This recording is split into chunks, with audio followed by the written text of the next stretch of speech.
আর হলুদ দিয়ে আলুটা বেশ লাল লাল করে সুন্দর করে ভেজে নিয়েছি। কড়ার তেল গরম হয়ে গেছে, এখন দিয়ে দেবো পেঁয়াজ বাটা।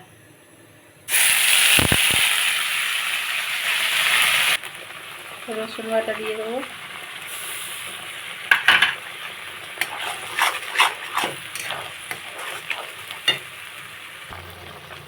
দুটো তেজপাতা আর 4টে শুকনো লঙ্কা দেবো। শুকনো লঙ্কাগুলো আমি 2 টুকরো করে দিয়েছি।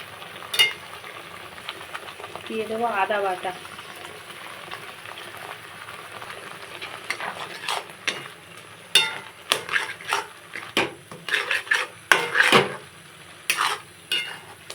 ঘরোয়া পদ্ধতিতে চিকেন দুভাবে করা যায়। এক, আদা রসুন পেঁয়াজ চিকেনের সঙ্গে ভালো করে মিশিয়ে নিয়ে একটু ম্যারিনেট করে রেখে তারপরে সরাসরি কড়াই দেওয়া যায় তেলের মধ্যে।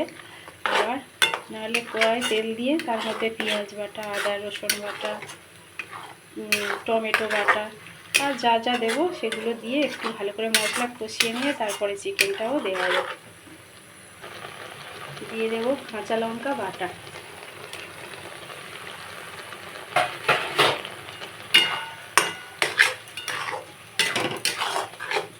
সব কিছু কন্টিনিউ কষতে থাকবো। দিয়ে দেবো টমেটো বাটা। দিয়ে দেবো পরিমাণ মতো হলুদ গুঁড়ো। মশলাটা মোটামুটি কষানো হয়ে এসছে, এর মধ্যে চিকেন দিয়ে দেবো। দিয়ে আবার চিকেন সমেত মশলাটা কষিয়ে নেব।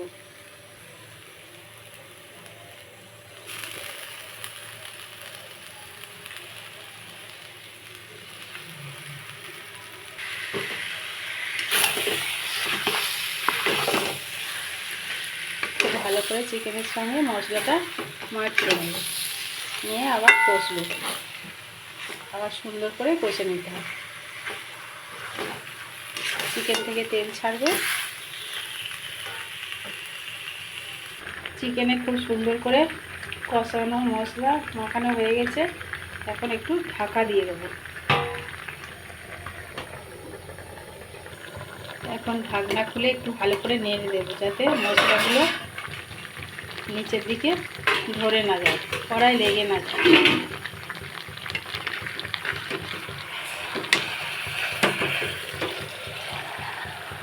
চিকেন থেকে তেল ছাড়া শুরু করেছি। এখন একটু শুকনো লঙ্কার গুঁড়ো দিয়ে দেবো, যেহেতু লঙ্কা খুব কম দেওয়া হয়েছে।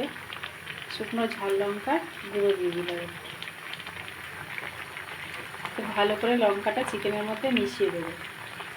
খুব ভালো করে লঙ্কাটা মিশিয়ে দিয়েছি। চিকেনটা প্রায় হয়ে এসছে, এখন কষানো হয়ে এসছে। এখন একটু ঢাকা দিয়ে দেবো। আর এদিকে আমি জল বসিয়ে দিয়েছি, গরম জল হচ্ছে।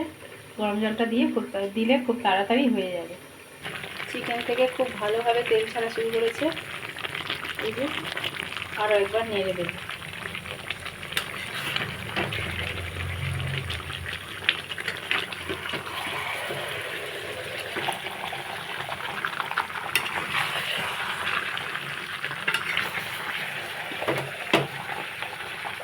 চিকেনটা খুব ভালোভাবে কষানো হয়ে গেছে। এখন গরম জলটা দিয়ে দেবো। চিকেনের মধ্যে জল দিয়ে দিয়েছি, যেহেতু একটা কড়াই চিকেনের পরিমাণটা বেশি, তাই আমি 2টো কড়াতে দিয়ে দিয়েছি। এখন ভেজে রাখা আলুগুলো দিয়ে দেবো।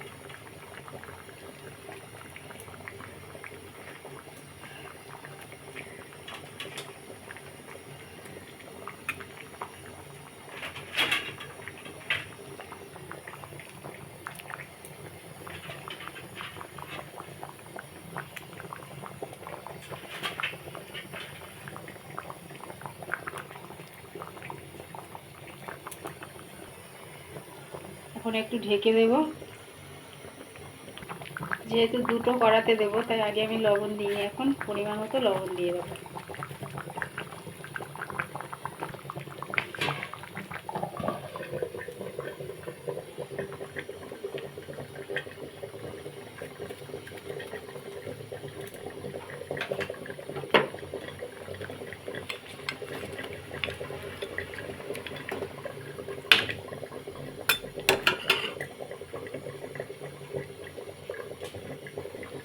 চিকেনটা ধুয়ে রেখে আমি অল্প পরিমাণে লবণ দিয়েছিলাম, তাই এখন বেশি লবণ দেব না।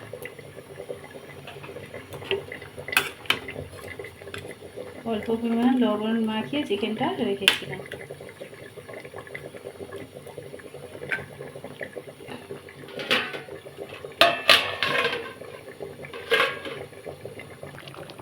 এখন পরিমাণ মতো গরম মশলা দিয়ে দেবো,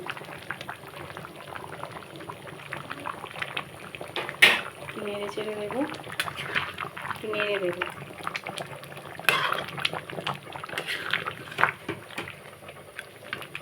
গরম মশলাটা আমার বাড়িতে তৈরি ভাজা মশলা, ভাজা গোটা গরম মশলা গুঁড়ো করে রেখেছিলাম।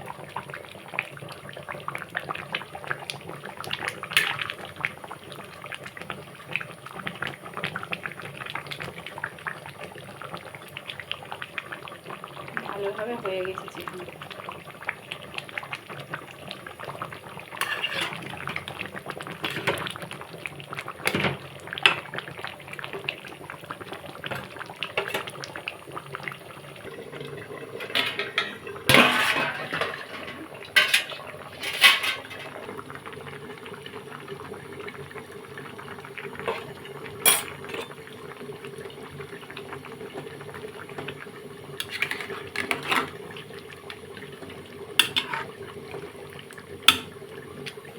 এদিকে মাংসটা হতে একটু দেরি হবে, কেননা এদিকে ওভেনটা জ্বলে মানে খুব আস্তে জ্বলে, ওভেনের ফ্লেমটা খুব লো ফ্লেমে আছে।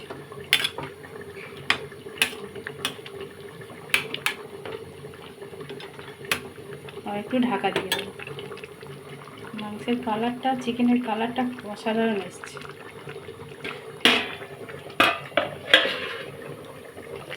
এবারে চিকেনটা হয়ে গেছে, আমি ওভেন অফ করে দেবো।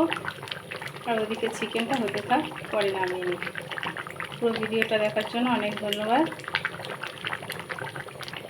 বন্ধুরা। আমার ভিডিওগুলো যদি ভালো লাগে লাইক কমেন্ট শেয়ার করে দিও, ফলো করে পাশে থেকো আর সাবস্ক্রাইব করতে ভুলো না কিন্তু। তাহলে আবার কোনো নতুন ভিডিওতে আবার দেখা হচ্ছে।